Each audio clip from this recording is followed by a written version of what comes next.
All right, welcome. This is AP English. We are working with Plato's Republic. Today we are in Book 2. We'll finish our conversation with Book 3. As is always the case, especially after the inordinately long weekend that we just enjoyed, if not endured, I like to try to find some way to provide some kind of summary of where we've been and give trajectory of where we go. So let's begin, first of all, by asking on your notes that you're able to qualify. Again, this is kind of a mnemonic for you, a way to remember, to try to remember one or two things that we've already said. If I were to ask you, Republic 1 posits one primary question, what would that be for you? And again, the process of either literally writing this down or at least just saying it in your mind helps you to be able to review. The question, of course, first asked is, what is justice? And this will become the word that gets used to translate the Greek word. Remember, we're reading a Greek text here. Justice, I've often defined it as, what does it mean to do the right thing? We have multiple answers offered in Republic 1. The Thrasymachon answer is, of course, a famous answer. It says what? What is the Thrasymachon answer? Again, you can either write it down or say it out loud or say it in your brain. This is, again, a way to review. If I say to you the Thrasymachon response to the Socratic question, what is the Thrasymachon response? Might makes right. The one with the most power is the one who gets to decide what is right and what is wrong. It is that simple. Let's say it this way. The notion of justice for Thrasymachus is utilitarian. It's constantly varying and changing, depending upon situations. Okay? Socrates will kind of destroy in many ways the Thrasymachon answer, but now we're to Republic 2. And it's there that Glaucon will ask his famous question. Jot it down again to see if you can remember it. Glaucon's question is phrased through the formulation of the myth of what? Gyges was a shepherd. He discovers a famous ring, allows him to become invisible. He uses the ring not for good but for ill.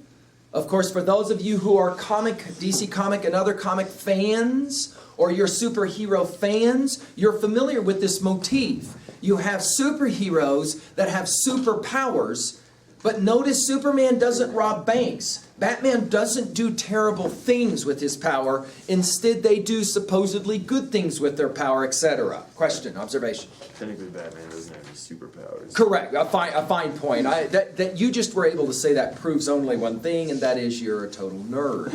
No, I'm kidding. You know, it's I understand. Right. Well, but think about my reference to the DC comic always is a side observation. But I just want to point this out in passing.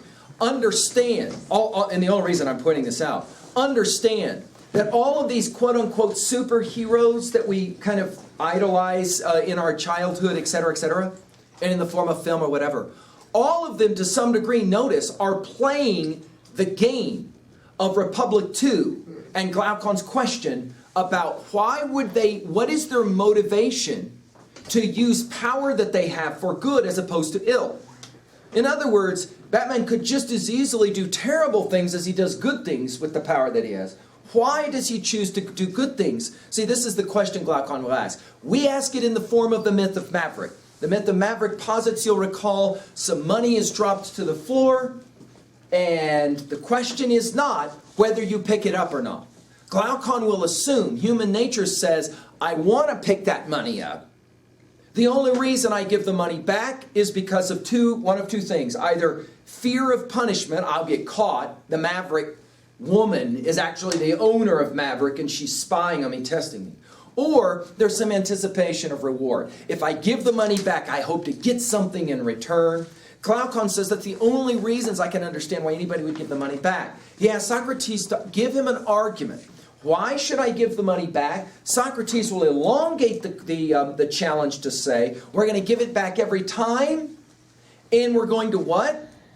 We're going to enjoy doing it. We're going to genuinely be happy to give the money back every time, regardless of circumstance. Glaucon, let's point out, Glaucon has his doubts. In fact, he doesn't think Socrates can do this. The fact that we're only in book 2 of a 10-book dialogue tells you that obviously Socrates is going to posit a major tour de force argument. That argument, however, begins in Republic 2. There's your mnemonic, so you can jot it down real quickly. Republic 2. Socrates will begin with the number 2. Do you remember what we were talking about last week as we left? It's the two-sign argument from analogy. Remember? There is a small sign which can barely be read. Remember? There's a small sign which can barely be read, and there's a large sign which can be read easily. Socrates will posit you are asking about the individual versus the state. Correct?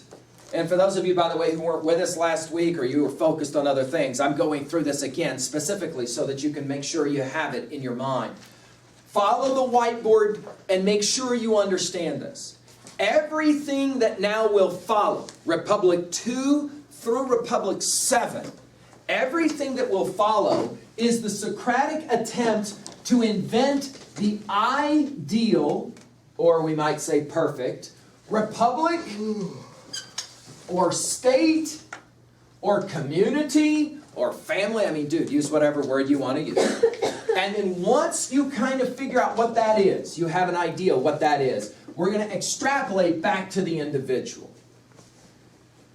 I got to say this now out loud, and if you don't hear much else of what I say in this lecture, at least hear this.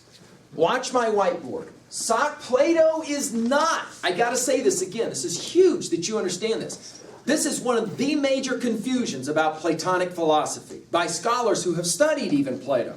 Plato is not arguing for the creation of the ideal state. He is not. He is not. Okay, if somebody makes this argument that Plato is the inventor of communism or all that, no. You've totally missed the argument from analogy if you make that argument. Now, let's point out the Platonist Socratic argument for the ideal state is taken by people afterwards, and often they will say, you know, Plato makes some fine points, let's try to implement.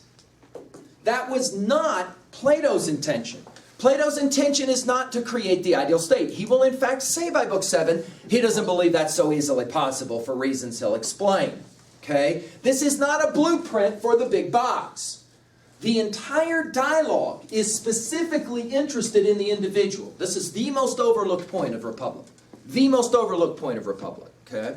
So, for example, one of my students went on to hear a lecture at the university by a feminist instructor, and she was going on and on about how, you know, angry Plato was against women, and he was a misogynist, and on and on, and it goes because of his views regarding women within the ideal state. To which my student responded, but isn't Republic really about justice within the individual? And there's an argument from analogy for the large sign, that is to say the ideal state. And then Plato was never actually wanting to invent the ideal state. Isn't that true? To which the prof had to respond, well, I really don't know because I never actually read Republic. Which is interesting, but let's point out that this happens all the time. People talk about texts they haven't specifically read. All they need to do is be told what the text was about. Let's go ahead and say it out loud. Some of us are playing that game now. Am I right?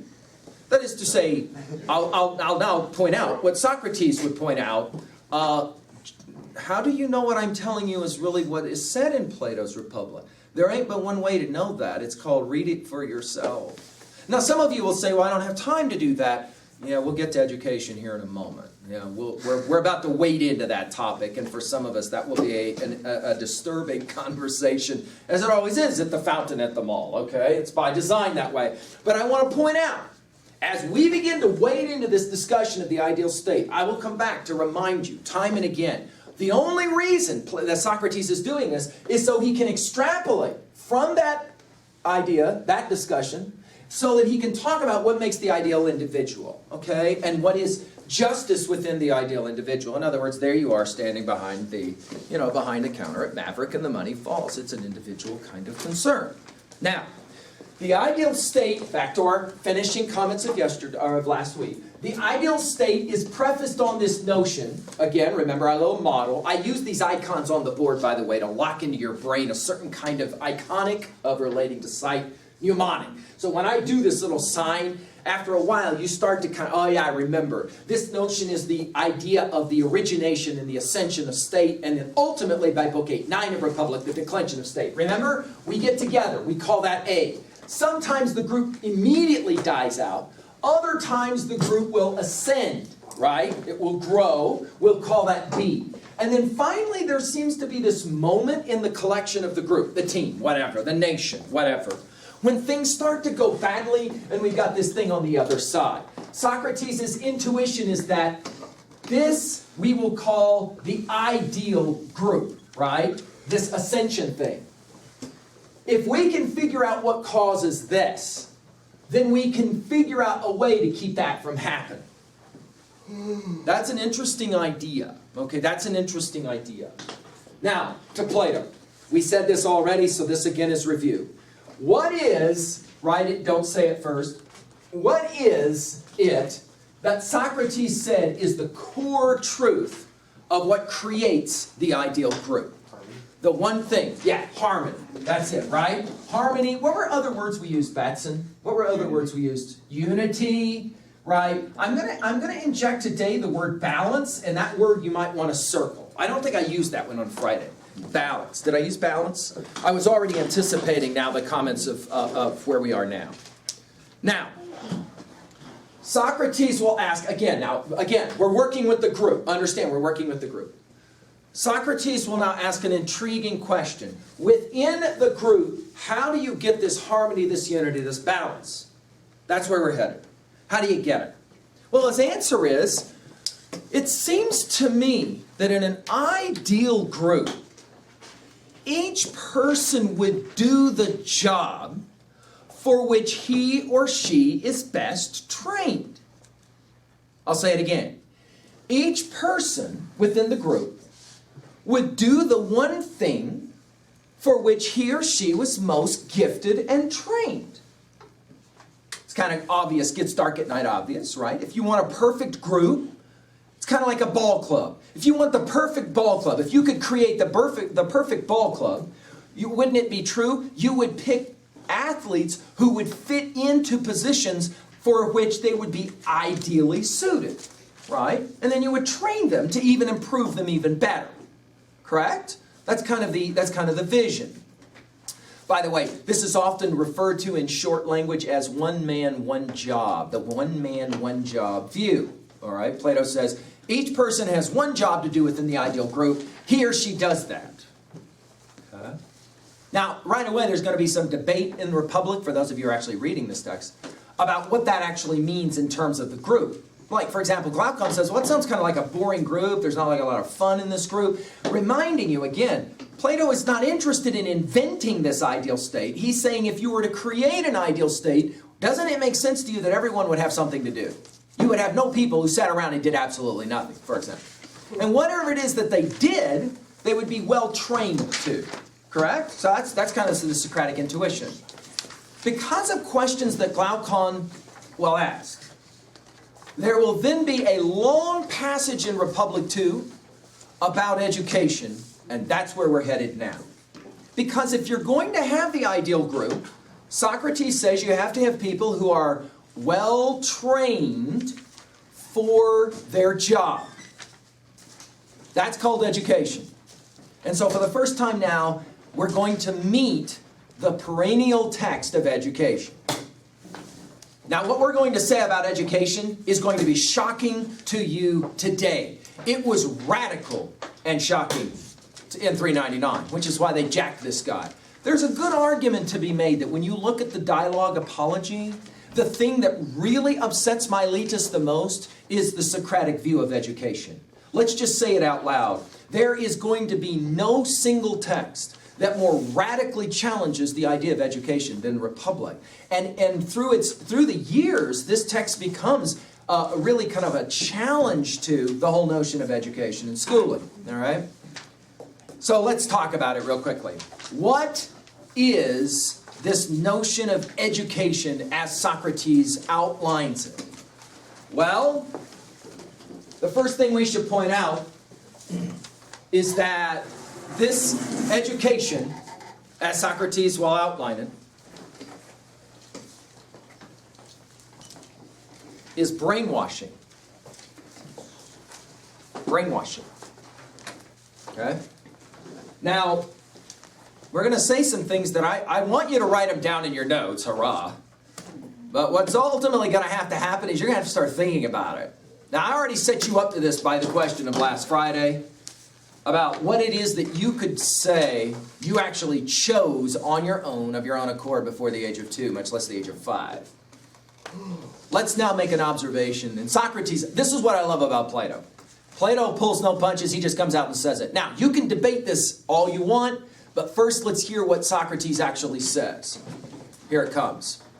Plato says education is not what we do in school. Whoa, whoa, whoa, way wrong answer. Education is way more than your schooling. Think about this. Before the age of 5, when you started kindergarten in school, by the time you arrived, think of all the stuff you already had. You were completely fluent. Noam Chomsky says you were completely fluent in almost all of the fundamental rules of grammar. Right? You can take a 5-year-old, and the 5-year-old can tell, for example, when someone's speaking to him or her and not using proper grammar. 5-year-old can do that. So, for example, if someone says this house blue, a 5-year-old will say, you're supposed to say this blue house. Now, they can't tell you as to why it is that we put the adjective before the noun, unless they've been taught that. They understand it because they were baptized in it. They were immersed in it, in the language, right? It was the language they grew up in. So I'm going to say it this way. For Socrates. Socrates says education is this. Socrates says your education is a process of selection and deselection of material. Now, here in a week or so, you're going to be writing a paper on this topic. So you need to already start to begin to think on these questions, because you're going to analyze your own education. By that, I do not mean you're going to talk about what schools you went to. Okay? We're way more focused than that. We're going to rather ask this question. And for the first time, some of you will begin to ask this question. If your education is a process of selection and deselection, that's stuff you weren't shown, from the moment of your birth and even before it, 2 questions. 1, who was doing that selection-deselection process? Who was that in your life?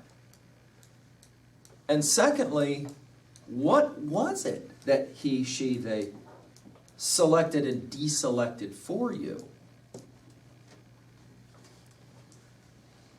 And it's here now that we got to write down a line which will, I think, challenge 1 or 2 of you. Socrates says it this way. More than the color of your eyes, more than the color of your hair, more than your genetic makeup, you are your education. You are your education. It, more than any other thing, defines who you are. And what is education? Well, from the moment you were born, are you ready for this? We could talk about pre-birth, and it's absolutely certain. I mean, we're familiar with this. The research has now shown this repeatedly.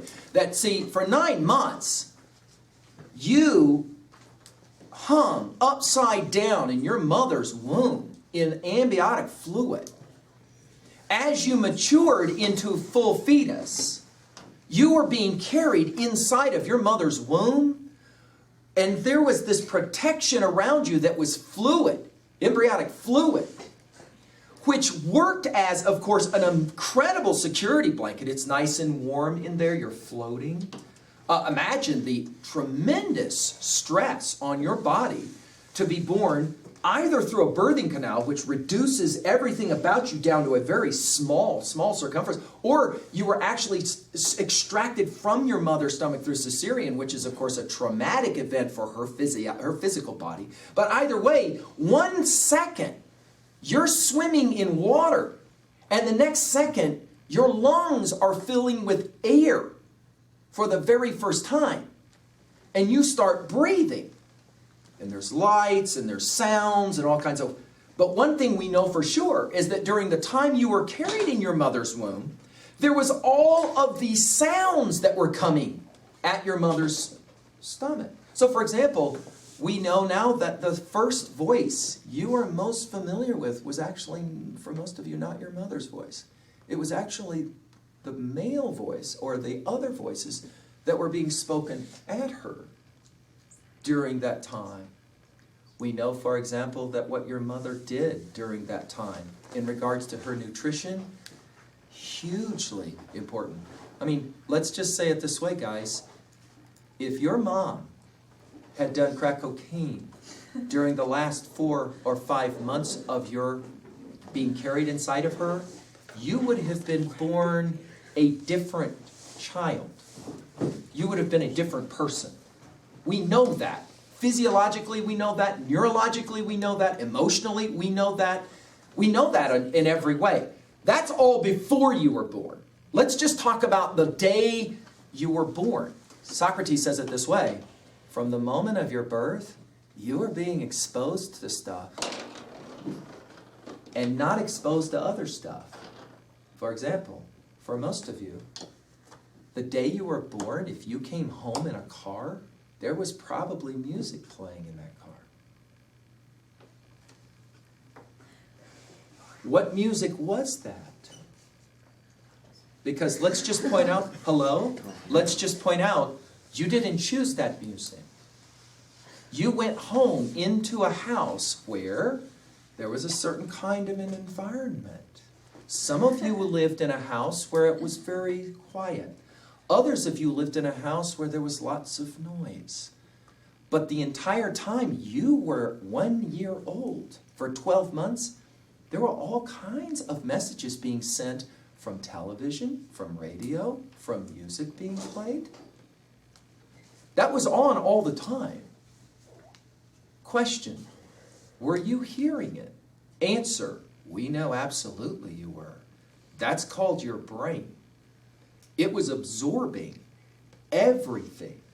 You were in your first 12 months of life like a sponge, soaking up everything. And we mean everything. If you've ever been around a newborn infant, it's quite fascinating to watch the maturation process. At first, they appear as if they do not have a clue that they're even there.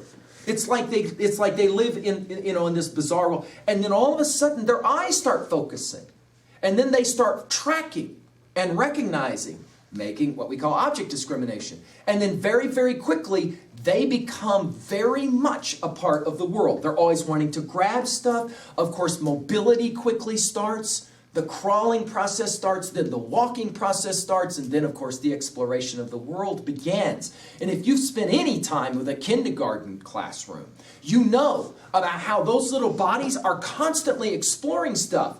But hello, by 5, they're doing it with a language. They're doing it with a language. See, think about this for a moment. This is a mind blow to some of my students when I say it. The day you were born, everything about your pre-birth could have been identical. The day you were born, if you had been dropped down into the middle of Beijing, China, where you would have been raised, you would be a different you right now in every way. Physiologically, you'd be different because nutritionally you'd be different. So you would have been raised eating different food, breathing different air, listening to different language. Music would have been totally different for you. Every single thing about your experience would have been different, and therefore you would have been different. Question: who are you?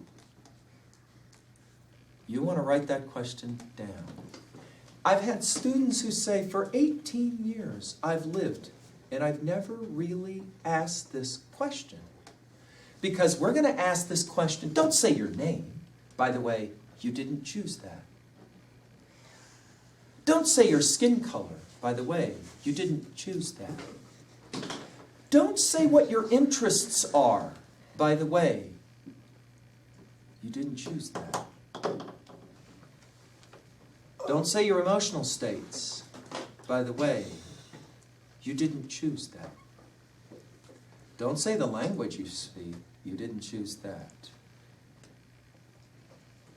See, here's the thing. By the time you arrived at kindergarten, you were already fluent in a language you did not choose. You had been raised reading books, which is why you're sitting in this room now. This is the really horrifying certainty. We can go right now to 3rd grade. Right now. I can do this. By the way, I have done this. I can go to 3rd grade classrooms and say, tell me the students who are in your blue reading group. That's the top. And the students who are in the red reading group. That's the bottom. And I can tell you who will be sitting in this room in 8 years. I can tell it. I can predict it. We've done it over and over. Tell me what kind of pressure that is on a 3rd grade teacher. In other words, that ACT score that you wrote comes at the end of 17 or 18 years of exposure, brainwashing. You didn't choose any of it. Somebody else chose it for you. It's 2-part brainwashing.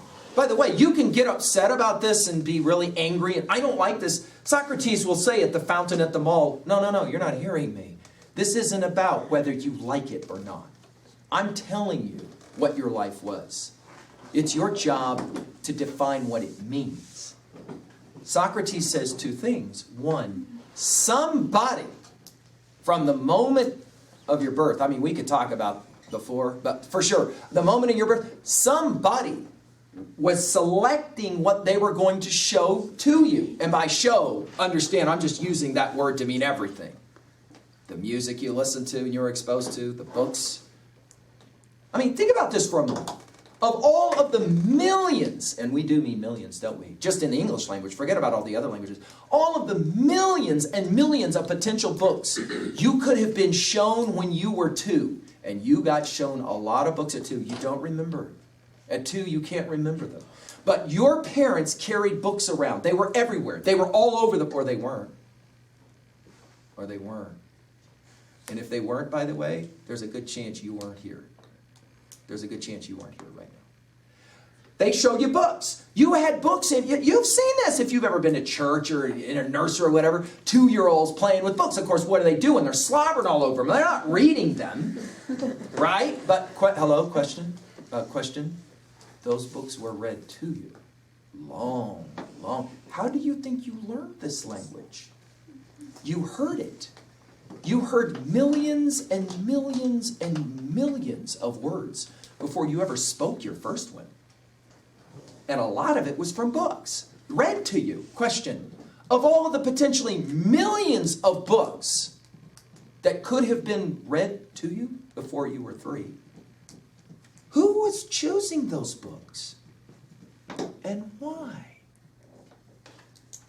Now we get to the second point. And this is even more disturbing. Socrates says, your education is a brainwashing. It defines who you are. And there's 2 ways that happens. One way that happens is what we will call random. That is to say, parents who expose children to material do it totally random. One of the saddest examples of this I know is the mother who was discovered in Lincoln, Nebraska years ago when I was there doing research. And every morning she got up and put her 4-year-old in front of the TV, put on the channel MTV, and then left for the day. The house was all locked. The 4-year-old had a box of cereal sitting next to him. And the child lived the entire day watching only MTV.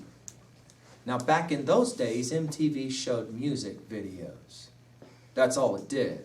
One right after the other. And then, of course, what Socrates will say, really, you were educated by? See, I'm going to blow the minds of some of you. You thought you were watching shows on TV. Socrates will say, you totally missed it. It was commercials that defined who you were. We have no doubt about this research. Sitting here right now, you saw more commercials in your life than any other thing combined. More than the contact time you spent sitting in classrooms. More than the time you spent watching shows. More than the time you spent hanging out with friends. You watched commercials. Oh, I never watched commercials. I always did something else. Children were listening to commercials before they even had the language to understand what was being said. At 1, that TV was on. You were sitting in your bassinet right next to it. At 1, at 2, at 3. One way to go about this process of education, this process of selection and deselection, is random. You just kind of expose kids to stuff. They get a little bit of this, they get a little bit of that, and you wait. You wait until they're 18, and then you go, okay, who are they? How did it turn out? That's random. There is another way. It will be the Socratic way. It will be the Platonist way. And this is what makes it radical. It is intentional. It's an intentional approach. It says the following. If you want to predict the outcome of an 18-year-old kid, then you have to pay particular attention to what that child is exposed to. This is huge. And not exposed to. Not exposed to. What they don't see. What they don't see. See, because here's the Socratic intuition. If you want to sit a 5-year-old down and have that child watch videos of that film that has been made into multiple editions called Saw, if you want to show a 5-year-old that pornography over and over and over and over, let's watch what that child does when she walks in to kindergarten or to 9th grade. See, this is the question. Now, Socrates makes an interesting hypothesis here. He says, if you want to be able to predict, this is why we call him the first scientist, because he's so interested in this. If you want to be able to predict at 18 what a kid's going to look like, you got to start before the child is born asking really difficult questions about selection and deselection. Let me give you one example. All right, I'll give you 2. Let me give you 2 examples of how this might affect the way you think. What if, the first is speculative, the other is real world. What if, when you were 5 years old, your parents had come and sat down with you and said this, in the first day of June, we have 100 days of summer. You choose anywhere in the world you want to go. We will go there, and we will stay for the 100 days of summer. We'll do all the things that we want to do there. We will experience the cuisine, the travel, the sights. We'll try and learn as much of the language as we can. We've got all the money we want to be able to do this. We'll spend 100 days every summer traveling the world. Question, how would you see the world differently right now if you had had that experience? How would you be a different you right now? See, some of us have had a little bit of a window of travel, and we're aware of the ways in which travel is kind of for us an important step, but that's not the question I just asked. Notice I said when you were 5, and it happened every summer. And I said it was 100 days in another place. How about this one? I know these people, they're pals of mine. She's Japanese, he's Chinese. They were both brilliant, Stanford grads. And so they marry. They have children. They're living in Japan, doing business work there. They have children. Of course, they know they're Plato. They're aware of this whole paradigm. So they decide one of the things they want to do with their children is they want to make sure that they're linguistically competent. So they invent days of the week for languages. On Mondays, the only language spoken in the house is Chinese. On Tuesdays, it's Japanese. On, Wednesdays, it's French. They were both completely literate in French and German because they were scholars. And then, of course, you have English as well as a language, right? And you have French Day, and the only language spoken on that day is French for the entire day. Children are not allowed to speak and ask in Chinese, for example, or Japanese. They have to ask in French, and they're instructed how to ask appropriately in French, or they don't get whatever